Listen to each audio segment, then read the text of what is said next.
Ça a changé ma vie, ça a changé la vie de mes enfants, de mes 3 enfants. Maintenant, les 3 utilisent la régulation émotionnelle. Pour le plus petit, c'est encore un peu compliqué, mais il commence à s'y mettre, il commence à percevoir que c'est pas normal d'être dans un sale état, quoi. Et je pense que le plus difficile, finalement, c'est d'aider quelqu'un à percevoir qu'il est en perturbation émotionnelle. Parce qu'il y a toujours des explications, oui, mais c'est normal, et qu'il y a toujours des solutions autres que celles de réguler. D'agir sur l'autre pour que l'autre arrête de faire ce qui m'énerve, de me barrer. Ce qui est compliqué, c'est de percevoir les solutions, les moyens qu'on trouve pour garder le contrôle et de pouvoir enclencher la régulation juste avant que je mette en place ce que j'ai l'habitude de mettre en place.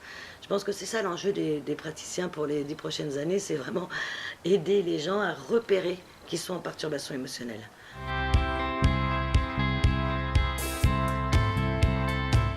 Il y a des parents qui me disent, mais est-ce que c'est moi j'ai une phobie de l'eau, mon fils a une phobie de l'eau, est-ce que c'est moi qui lui ai transmis? Et je crois pas. Je pense que par exemple, cette maman, elle a 3 enfants, il y a un enfant qui a la phobie de l'eau, les 2 autres l'ont pas. Alors pourquoi est-ce qu'elle l'aurait transmis à lui? Parce qu'elle l'aime moins que les autres? Non. Je pense par contre que cette maman a la phobie de l'eau et qu'elle a mis en place des stratégies d'évitement. Elle se débrouille pour pas y aller dans l'eau et que son fils aîné, il n'avait pas la phobie de l'eau, donc lui, il y est allé sans problème. Que le cadet, quand il a eu la phobie de l'eau, cette maman, ça n'a pas été possible pour elle de l'accompagner au moment où il devait se confronter à cette perturbation émotionnelle qui fait que du coup, la capacité naturelle, elle serait activée et la phobie de l'eau serait partie. Donc cet enfant-là, il va pouvoir modéliser ce que fait la mère. Et la mère, elle évite. Alors lui, il évite aussi.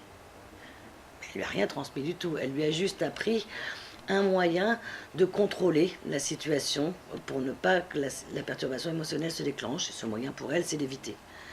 Donc c'est aussi pour ça que ça marche aussi bien le travail avec un parent quand un enfant a une difficulté.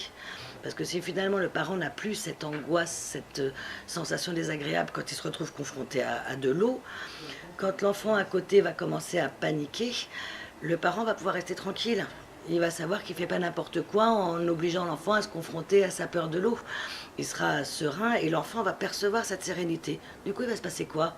La capacité naturelle va s'activer. Ce gamin-là, il ne sera pas très bien pendant 10, 15, 20 secondes. Et puis, ça va s'arrêter et l'enfant va dépasser sa peur.